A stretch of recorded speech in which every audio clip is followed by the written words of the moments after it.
What's going on YouTube? It's Tej, back again with another video, and today we're talking about the LA Chargers in our season preview series, and hopefully you all enjoyed today's video. If you do, be sure to hit that like button. It really would help me out a ton. And if you're new around here, want to see the rest of the series, more football content in general, just hit that big red subscribe button. Tell me what you think about the LA Chargers down below in the comment section. How many wins do you think they come away with? Who are some X factors, not superstars, but X factors on this team, and some games you're looking forward to watching the Chargers play this year? I'd love to have your thoughts, and I respond to just about every comment. So let's talk about LA down below. So, if you're new to this series, welcome to it. Be sure to go back out and check out the previous videos in this series. But let's waste no more time and start talking about win range. My projected win total, I had the Chargers winning the AFC West. Now, that's always a little tough because the Chargers are everybody's sleeper team year in and year out. And somehow they always find a way to kind of, I don't want to call them disappointments, but they let people's expectations down, to say the least. But I think they're 11-13 win. That feels about right. That AFC West is unbelievably loaded. I have all four teams hitting the double-digit win mark.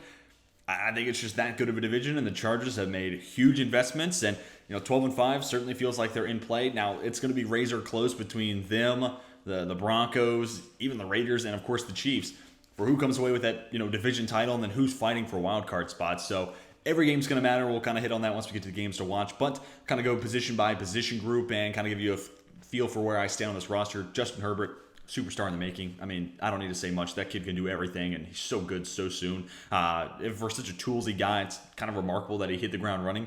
And yeah, just a superstar in the making. Then you get to the running back position, and specifically Austin Ekeler. Wow, what an ad. That's kind of what the Chiefs wanted with CEH, but hasn't really panned out. Ekeler, undrafted player, really a pretty solid runner when it comes to just being a pure runner, following blocks and finding the hole, but also just what he brings to the pass game is huge for this offense. And then you get to the wide receivers, and playing off of what Ekeler can do there, you talk about Mike Williams as the vertical threat, Keenan Allen as the possession guy, crafty route runner, and then you have Ekeler as the kind of the outlet option, another yards after catch threat.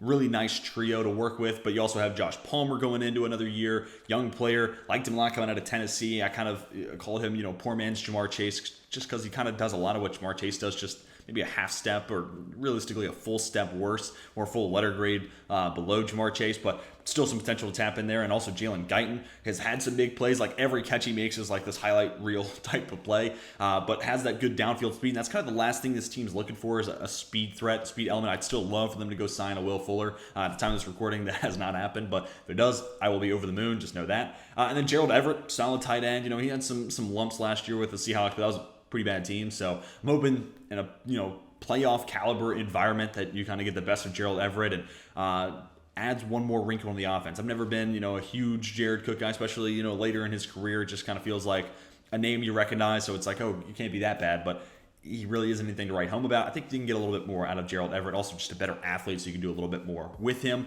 The offensive line, about 4/5 complete, honestly. And I still think I stand by this. Jamari Sawyer should be starting at left guard. Matt Filer should be kicked out to right tackle. But as it stands right now, Filer's still at left guard, and there's a little bit of a hole at right tackle. But I think that could change with free agency, bringing in maybe an Eric Fisher or a Darrell Williams. And then, if not, we'll talk about Storm Norton later. Then switching over to the defense, big-time trade to get Khalil Mack.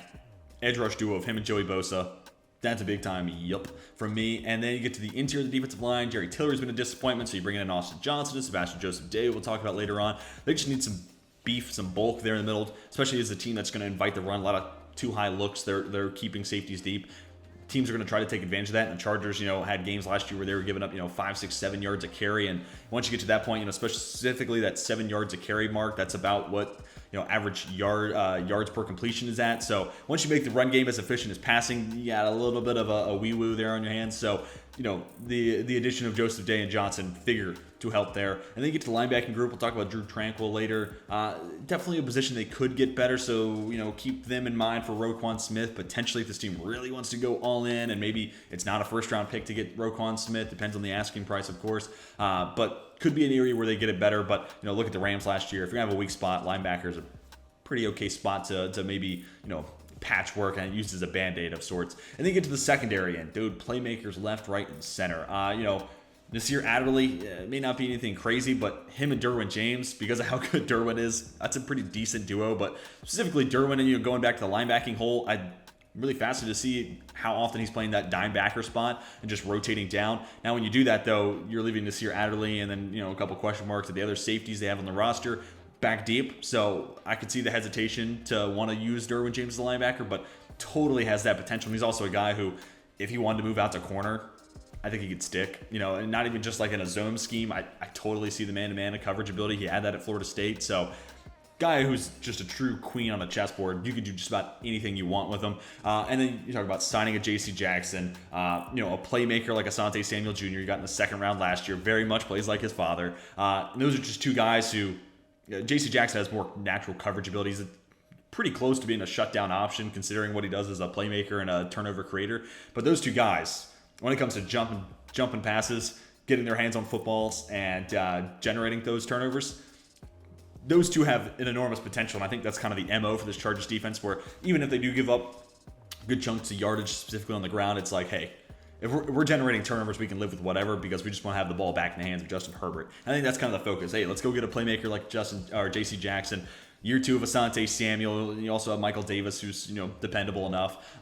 Let's go get guys who generate turnovers. Derwin James there as well. So I just want to get guys who get the ball back in the hands of Justin Herbert. And that kind of feels like, specifically in the secondary, that's been the focus and the blueprint in mind for the Chargers. So love that secondary. And I mean, awesome edge rush duo with Khalil Mack and Joey Bosa. You got to be happy with that. So this team stops to run a little bit more efficiently.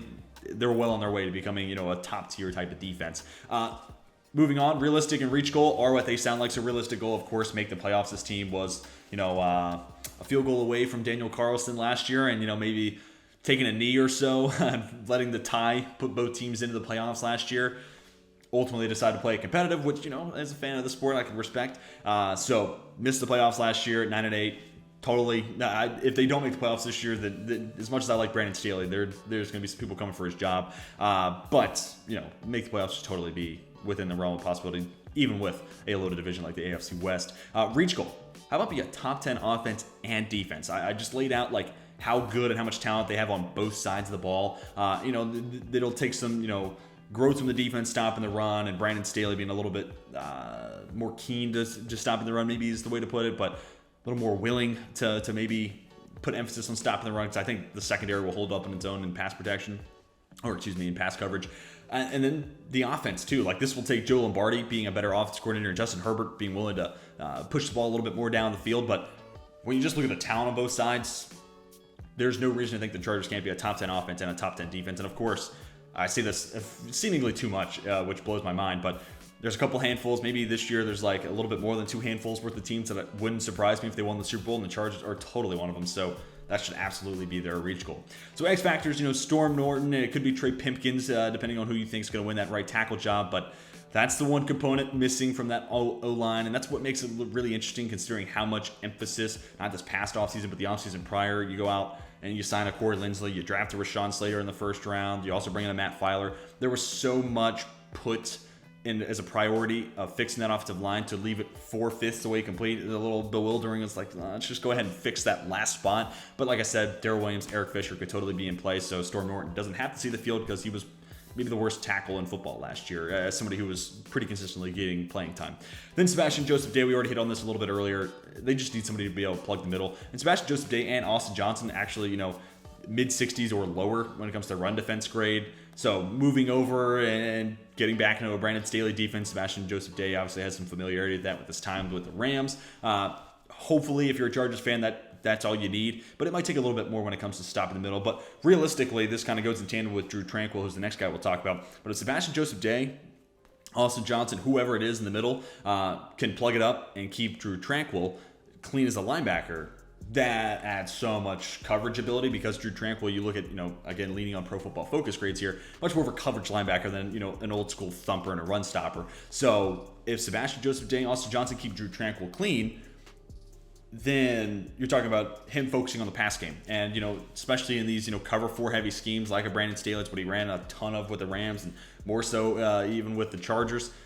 Drew Tranquill is a key component there in the middle, covering the middle of the field, and being that buffer between right around the line of scrimmage and before you get to the safety. So plays a very vital role. Good athlete, solid range, and again, if you can keep him clean, keep offensive linemen away from Drew Tranquill, then let him focus on that coverage ability and allow him to be maybe a player who breaks out and becomes somebody who long term is a starter with the Chargers. They continue to be playoff competitive and eventually get a Super Bowl. So I think there's some potential there. He's still in his mid-20s, young player, can get better, but if he can truly focus on just being a coverage linebacker and taking away the middle of the field, that adds that much more talent and that much more difficulty taking on the Chargers. Because then you're talking about that pass rush duo, playmaking corners, and Drew Tranquill, if he's solid cover in the middle of the field, where do you attack the Chargers then? So definitely an X factor to watch this upcoming year for LA.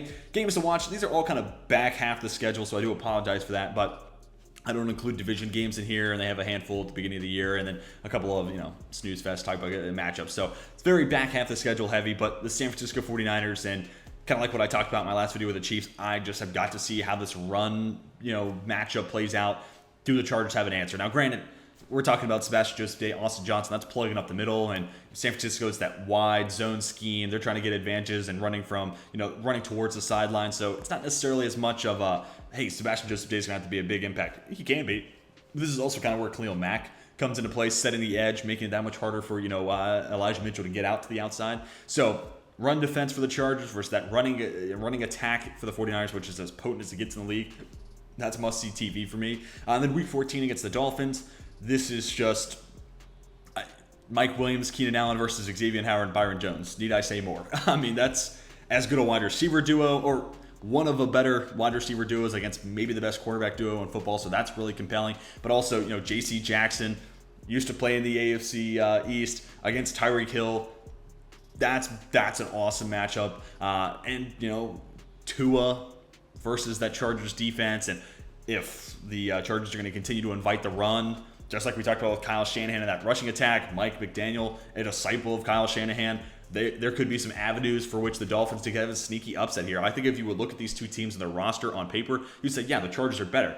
But because of, maybe the rushing attack and, Chase Edmonds, Raheem Mostert, maybe there's enough avenues to create and open up big plays then through the air with Tyreek Hill and, Jalen Waddle too, of course. So I'm just interested to see. So it's some of the same there for the 49ers and the Dolphins. How do the Chargers, run defense hold up against those two teams, but also some must-see, perimeter matchups with Tyreek Hill versus J.C. Jackson, but even, Michael Davis or Asante Samuel Jr. versus Jalen Waddle. And then on the other side, Mike Williams, Keenan Allen against Byron Jones and Xavier Howard. And then last but not least, the battle between the two LA teams, the Rams and Chargers. I would not be disappointed if this is a Super Bowl matchup. So that would be awesome. Potential preview there. But also, just like the 49ers game, this Sunday Night Football matchup is one that's going to shape our rhetoric for the next couple of weeks, especially Week 17. If the Chargers look really, really sharp, you're going to see a lot of teams or a lot of analysts and football heads saying, hey, the Chargers are hot going to the playoffs. That's my pick. They're going to go to the Super Bowl. You're going to see that rhetoric start to build upon itself. So that's a really fun matchup against two of the best teams in both conferences, but just two of the best teams in the league in and of itself. Battle between two LA teams, so no one's really at home. No one's really out on the road. So just a lot of intrigue there between the Chargers and the Rams. But those are my games to watch, and that is going to do it for my LA Chargers season preview video. Tell me what you think about the Chargers down below in the comment section. Do you think they win the AFC West? How many wins do you think they come away with? Who are some X factors and some games you're looking forward to watching the Chargers play this year? I respond to just about every comment, so let me hear your thoughts down below, and let's talk about Los Angeles down below. Hope you all enjoyed today's video. If you did, be sure to hit that like button. It really would help you out a ton. And if you're new around here, want to see the rest of the series, just hit that big red subscribe button. That's going to do it for me. Hope you all have a fantastic rest of your day. And until next time, my name is Tej. I'm signing off.